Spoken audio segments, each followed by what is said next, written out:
Okay, continue here. I think this is part 11. Yeah.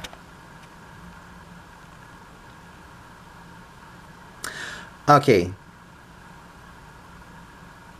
The female, okay, I'll read back a little bit. The bartender laughed and said, "This is the third time this crazy sort of thing has happened that I can know of. The first time was back in 2010. Whoever was putting these things out there on the desert must be doing it more frequently since the last collision with one was about a month ago." The female of the couple who hit the latest computer said, "I wonder who is using the playa as his own personal computer graveyard." Playa is the Black Rock Desert.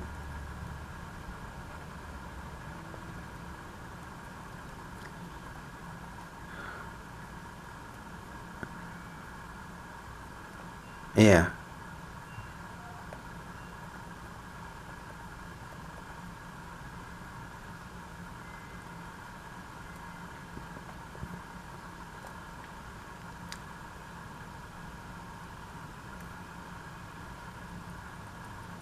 Okay. His own personal graveyard. Okay. Yeah.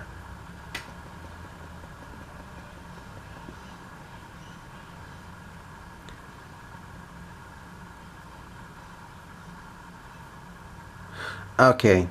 Shoot. Oh, yeah, here it is. "There could be a lot of them out there," said her husband.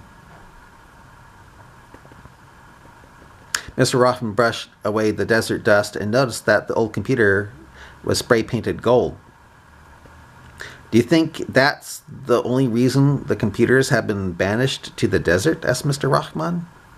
The bartender thought and said, "This is the first computer that has been painted gold. The ones before it were painted black and had the computer monitors attached to them. I wonder if there was anything playable in it. The last time this happened, we didn't have a computer of our own to play the data disks that were inside these machines, and I never heard from the people who hit them ever again, even when they said they'd call me with what they might have found on the disks or the hard drives of these computers. Too bad it was just phone numbers we exchanged. When I call them, they don't answer. It's as if they just disappeared off the planet." "That's creepy," said Mr. Rahman. I wonder what it means."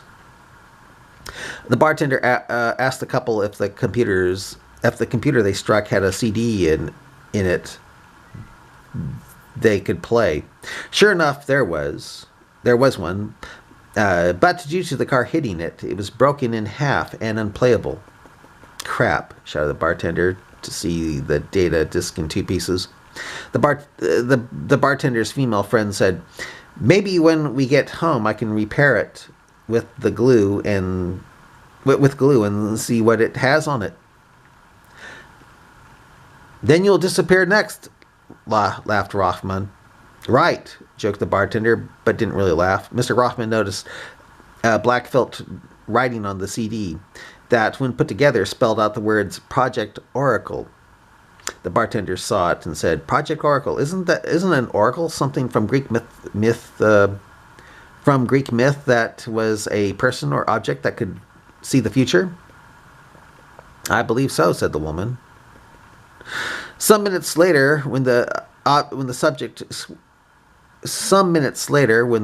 switched to other things besides trying to find out if the golden computer's hard drive survived enough intact to see if it had any data on it that could lead them to who was putting old obsolete computers out in the middle of nowhere, if they could find a working old computer to play it, Mr. Rahman looked up at the paper flying saucer packet nailed to the wall, thought of its cryptic repeated message, and asked the bartender, Could you play that video again?"